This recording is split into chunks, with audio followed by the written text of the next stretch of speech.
A commercial vessel sits dead in the water. Engines cold, crew below deck, held at gunpoint by Iranian commandos who boarded at dawn. 17 nautical miles from the Strait of Hormuz. 300 meters to the south, another merchant ship, a Panama-flagged crude carrier, rests on the seabed in 60 meters of water.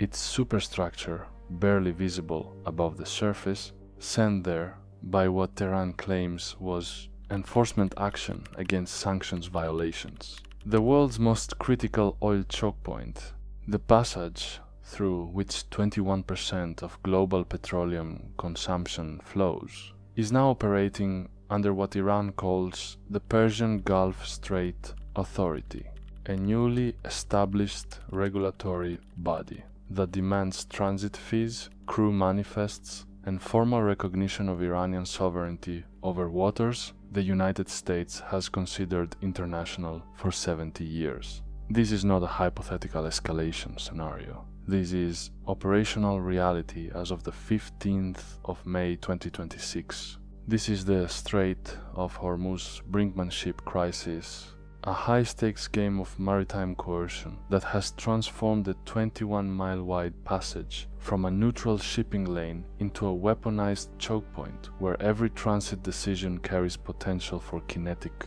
engagement. The Islamic Revolutionary Guard Corps maritime forces are executing what they describe as lawful sovereignty enforcement.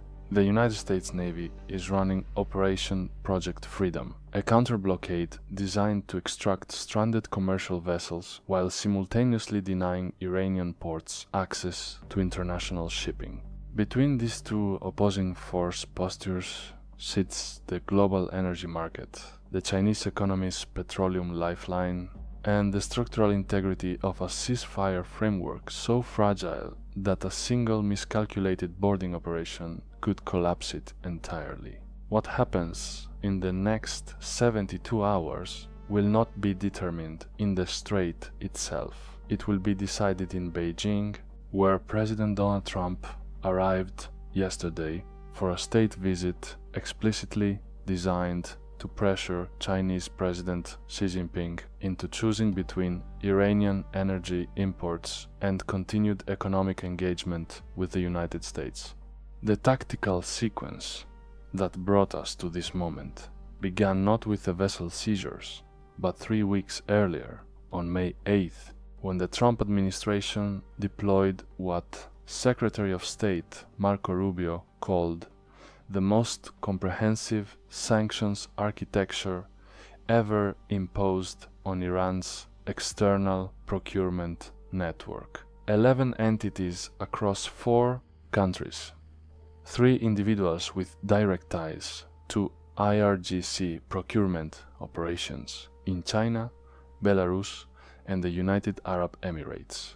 The target list was precise: cut off the supply chains that allowed Iran to sustain its missile production, its drone manufacturing, and critically, its ability to maintain the naval assets currently enforcing the Strait restrictions. Iran's response came within 96 hours. The Persian Gulf Strait Authority was announced May 12th. By May 13th, the first commercial vessel was ordered to heave to for inspection. By May 14th, the first seizure. By yesterday morning, the first sinking. Iran deployed its new regulatory framework, expecting international shipping to fragment into those willing to comply with Tehran's demands and those willing to risk US sanctions by doing so. What Tehran encountered instead was near total shipping paralysis. The commercial maritime industry, faced with impossible regulatory contradictions, simply stopped moving. The strait, for all practical purposes, has frozen. Here's what that freeze looks like in operational terms. Vessel tracking data from May 14th shows a 92% reduction in commercial traffic transiting the strait compared to the same period in April. The tankers that are moving are doing so exclusively under US Navy escort as part of Project Freedom. CENTCOM has confirmed that destroyer assets, mine warfare vessels, and embarked helicopter detachments are conducting what they term humanitarian navigation assistance to extract ships that entered the Gulf before the IRGC enforcement actions began and are now trapped. The United States is not escorting ships into the Gulf, only out. This creates an operational asymmetry. Iran can theoretically control who enters, but cannot prevent the US from evacuating who's already there. Meanwhile, the American counter-blockade on Iranian ports is absolute. Any vessel attempting to deliver goods to Bandar Abbas, Chabahar, or any Iranian commercial port faces interdiction. The US is not boarding these ships. It's simply denying them access, parking destroyers in shipping lanes, and forcing commercial captains to choose between attempting to bypass US warships or diverting to alternative ports. No commercial insurance company will underwrite a policy for a captain who chooses confrontation. The result: Iranian ports are starving for cargo while the strait itself barely functions. This is mutual strangulation. This is economic warfare conducted through maritime geography. The vessel seizures themselves reveal Iran's tactical calculus and its limitations.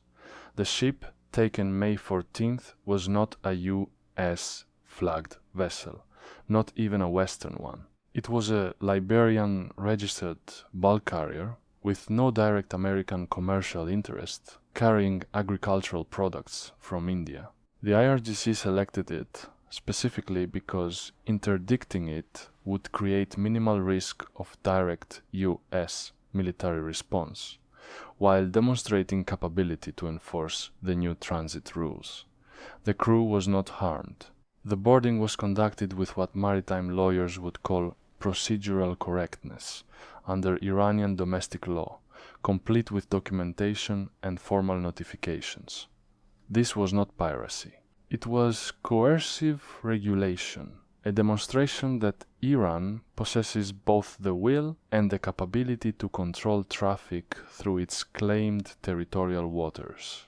The sinking, according to Iranian state media, occurred because the vessel in question attempted to flee IRGC inspection, ignored multiple warnings, and ultimately was engaged with deck-mounted weaponry that hold the hull below the waterline. CENTCOM has not confirmed this account. What CENTCOM has confirmed is that a Panama-flagged crude carrier is indeed resting on the seabed approximately 18 nautical miles from the strait's center point, that distress signals were received, that the crew was recovered by nearby commercial vessels, and that the United States did not intervene during the engagement sequence, because by the time US assets could have reached firing position, the ship was already taking water. The decision point for American commanders was clear: risk direct engagement with IRGC naval forces to save a ship already sinking, or allow the loss and preserve the fragile ceasefire framework. They chose preservation. That choice has now established a precedent. What that precedent means strategically is this: Iran has successfully demonstrated that within a specific engagement geometry, inside the geographical boundaries it claims as sovereign waters, it can enforce its regulations against non-US commercial traffic without triggering American kinetic response. This does not mean Iran can blockade the strait in any comprehensive sense. The US Navy retains overwhelming firepower advantage, total domain awareness through satellite and aerial reconnaissance, and the operational capability to obliterate every IRGC naval asset in the Gulf within 72 hours, if Washington gives that order. What Iran has achieved is a much narrower but still significant tactical victory.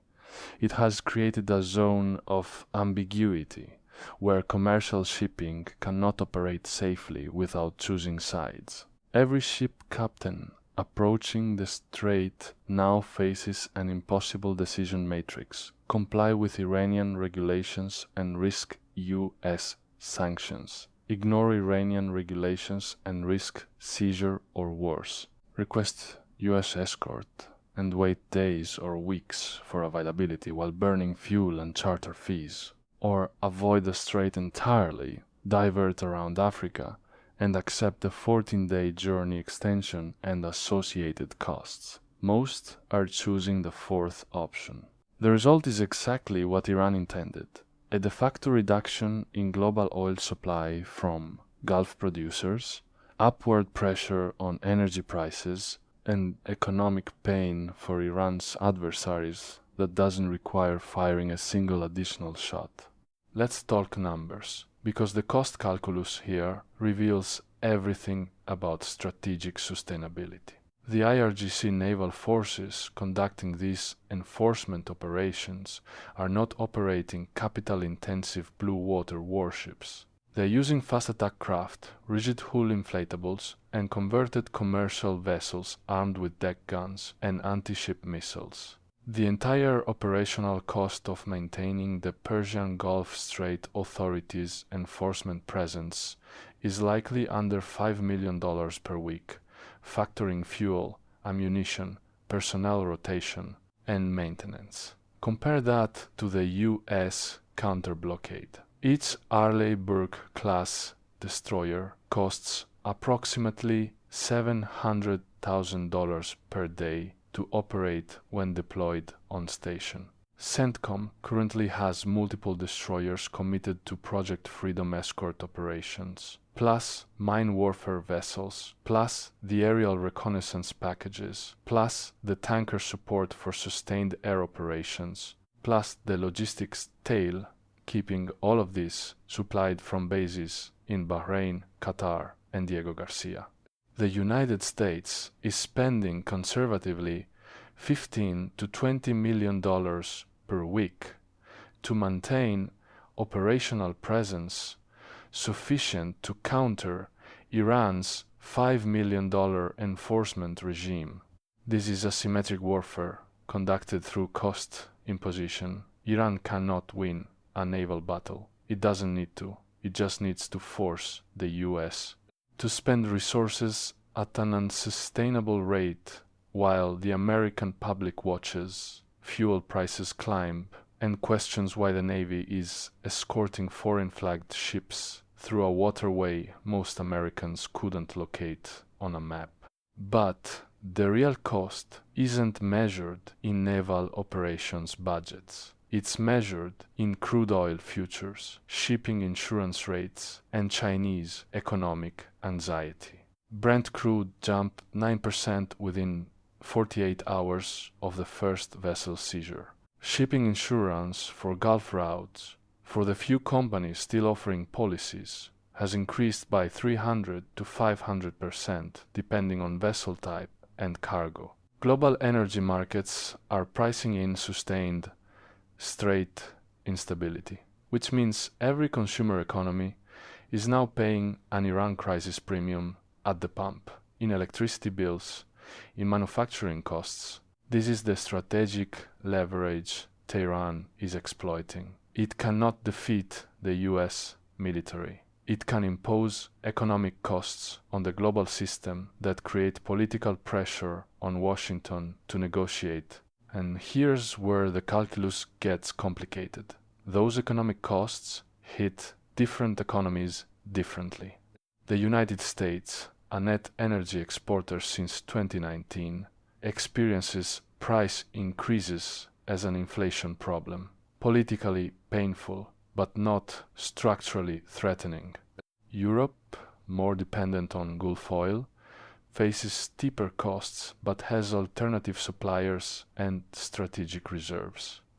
China is in a categorically different position. 73% of China's crude oil imports transit the Strait of Hormuz. Not some, not most, 73%.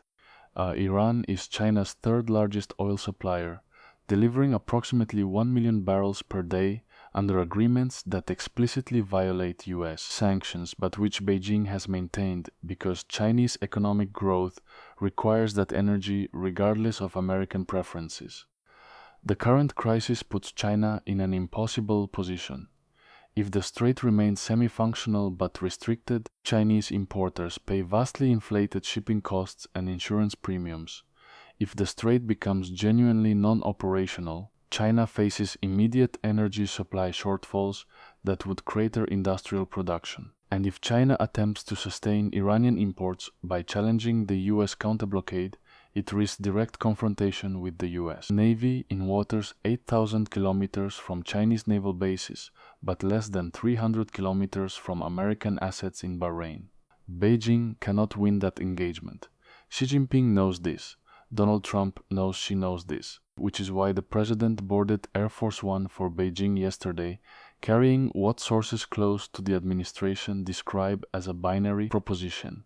China uses its leverage to force Iran into accepting a zero-enrichment nuclear framework and complete sanctions relief, or the United States intensifies the maritime blockade to a degree that makes Chinese energy imports from the Gulf functionally impossible. This is not diplomatic outreach.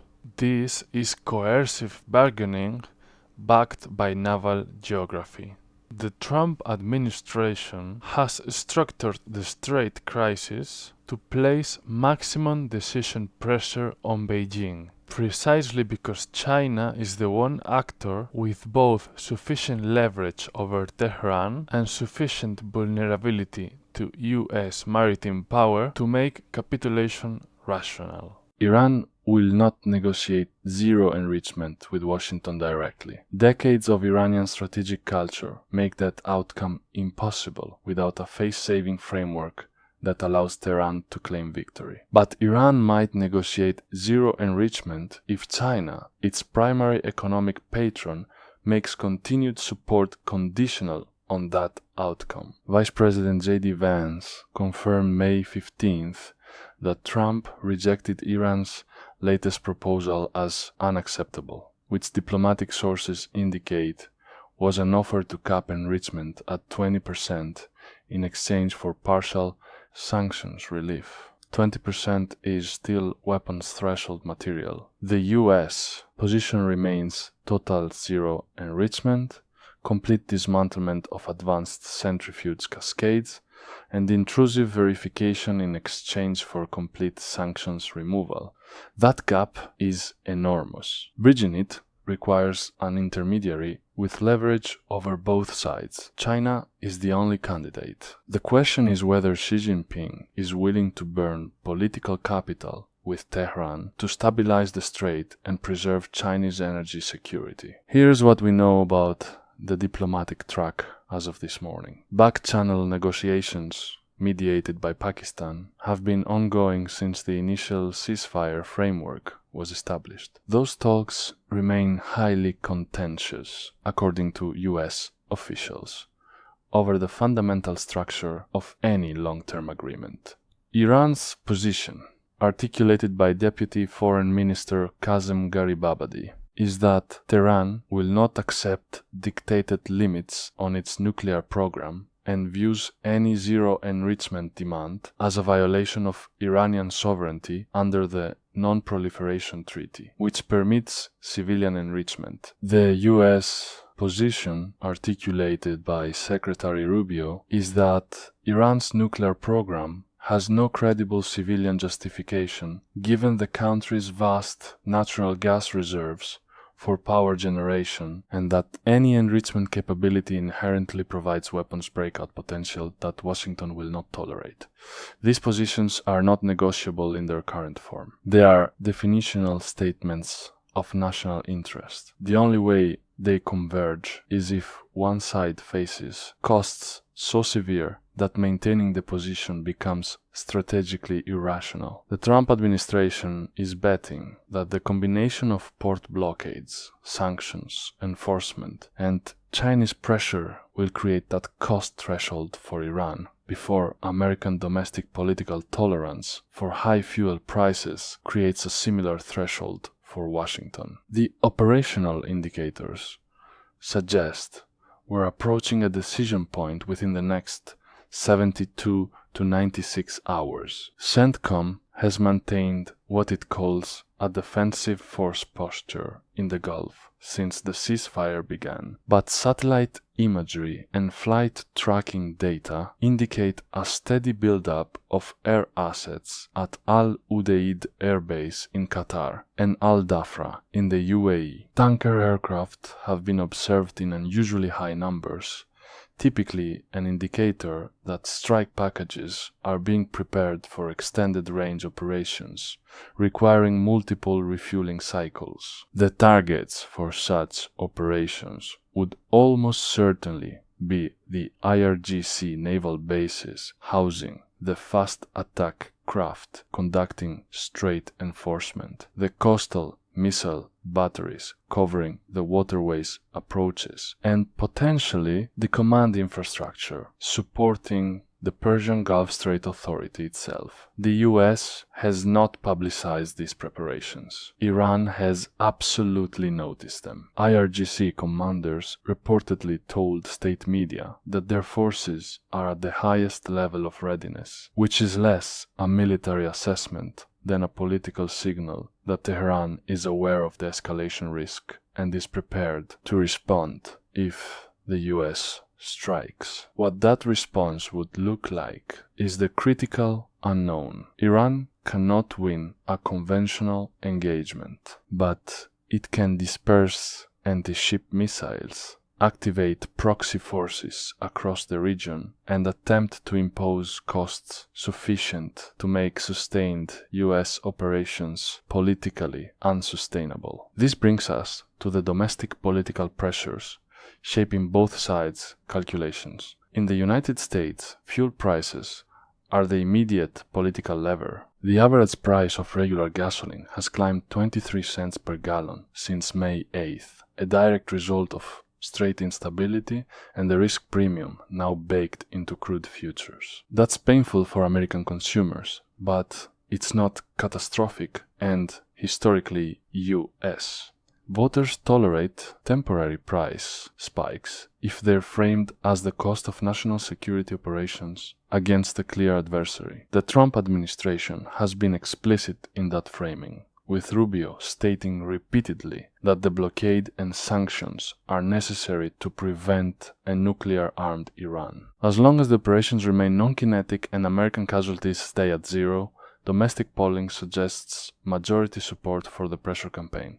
That calculus changes instantly if US forces take casualties, or if the strait closure extends beyond a few weeks into a sustained supply disruption that forces gasoline rationing or industrial shutdowns. In Iran, the domestic political equation is inverted. The regime's legitimacy rests significantly on its ability to resist American pressure and defend national sovereignty. Capitulating to a zero enrichment demand would be domestically catastrophic for the current leadership, likely triggering internal power struggles and potentially destabilizing the regime. But sustaining the confrontation has costs too. Iranian ports are not receiving cargo. The sanctions imposed May 8th are cutting off critical procurement channels for everything from industrial machinery to medical supplies. The Iranian economy, already battered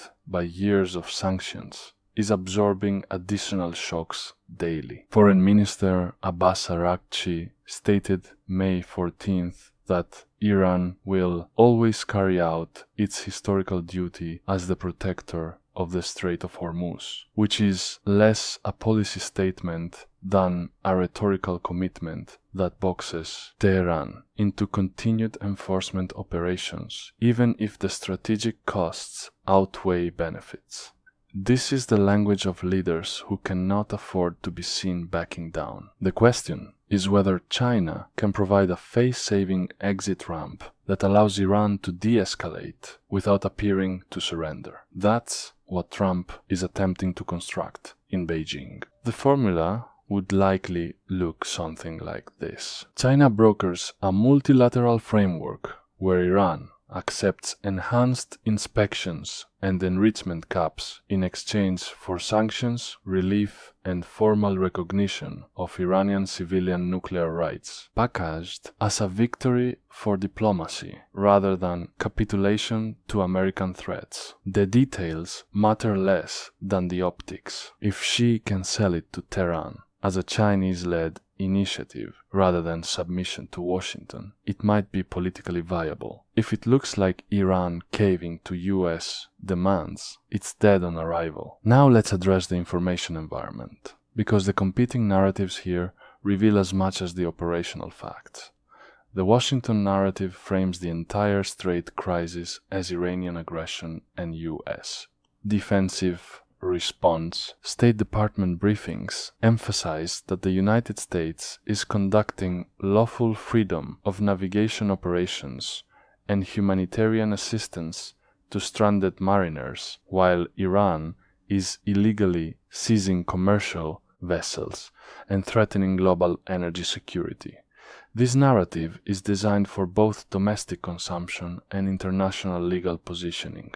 By characterizing U.S. actions as defensive and humanitarian, Washington aims to maintain coalition support from Gulf states and European allies who are uncomfortable with the blockade's economic impacts, but even more uncomfortable with the prospect of a nuclear-armed Iran. The Tehran narrative is mirror opposite. Iranian state media describes the Persian Gulf Strait Authority as lawful exercise of sovereignty over territorial waters, the vessel seizures as enforcement of legitimate regulations, and the US counter-blockade as an illegal act of war that violates international law and UN Charter provisions against the use of force. Foreign Minister Araghchi has been explicit that there is no military solution to this crisis and that the US must accept Iran's right to civilian nuclear technology and seize its economic terrorism through sanctions. Neither narrative is entirely accurate, and both are designed for strategic effect rather than objective truth. The reality is that both sides are conducting coercive operations in a legal gray zone. Iran's claimed territorial waters extend 12 nautical miles from its coast under international law, but the strait's narrowest point is only 21 miles wide, meaning overlapping territorial claims with Oman create ambiguity about where exactly Iranian jurisdiction ends and international waters begin. The seizures have occurred in zones that Iran claims, but that the US considers transit passage routes under the UN Convention on the Law of the Sea. Similarly, the US counter-blockade exists in legal ambiguity. The United States has not declared war on Iran, which means under international law it cannot enforce a formal blockade. What it's actually doing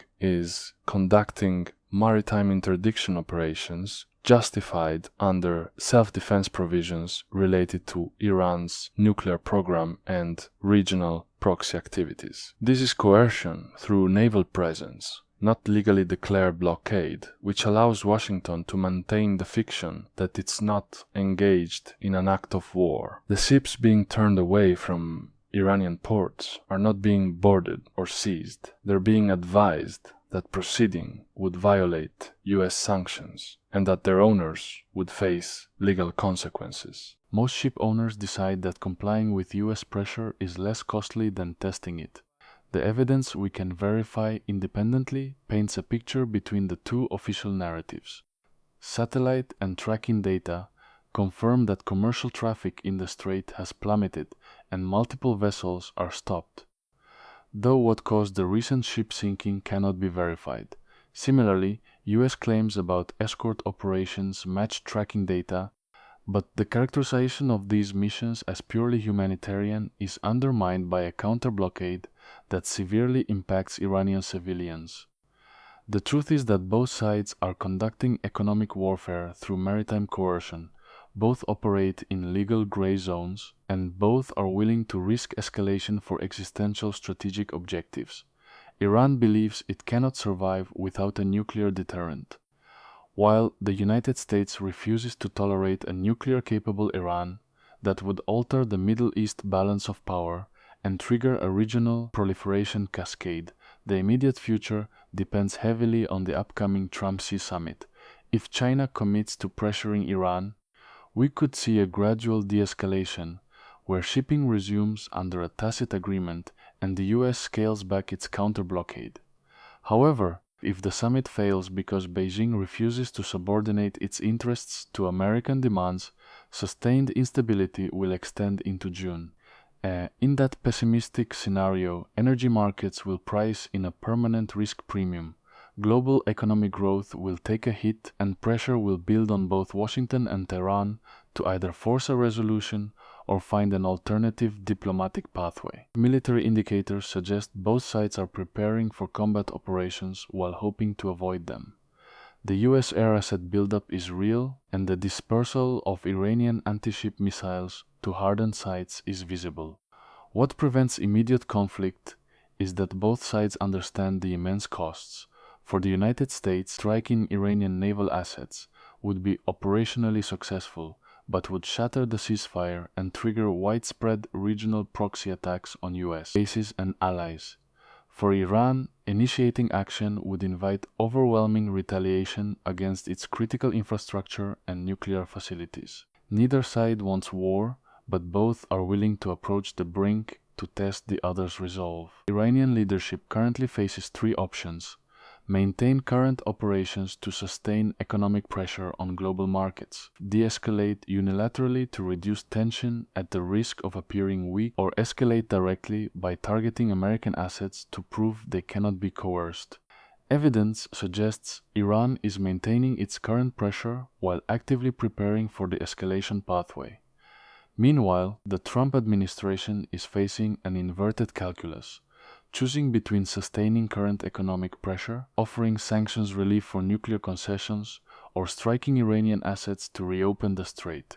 The US is pursuing the pressure option while explicitly positioning its military for a strike if the China summit fails. This moment is particularly dangerous because both sides are operating on compressed timelines driven by unsustainable economic costs. The shipping industry cannot tolerate this uncertainty, and diverted routes are causing revenue losses for US Gulf allies, who are demanding a decisive resolution. Internally, Iran cannot sustain this blockade indefinitely without risking domestic unrest from economic collapse. Compounding this pressure is a fragile regional proxy network. A single miscalculation between Israel and Hezbollah in southern Lebanon could collapse the broader ceasefire, triggering a cascading conflict that forces every regional proxy to activate in support of Tehran. Ultimately, everything happening in the strait is theater setting for Trump's summit with Xi Jinping in Beijing. Trump has structured this environment to force China into an ultimatum: either pressure Iran and suffer a loss of regional credibility, or refuse and face severe energy vulnerability and potential naval confrontation. The strategic intent is to force a decision under tight time pressure. Currently, US destroyers and armed air assets are fully prepared to strike within 2 hours, while Iran has survival and retaliation measures in place. The current state cannot continue indefinitely, and the timeline for Beijing to make its move is now measured in hours,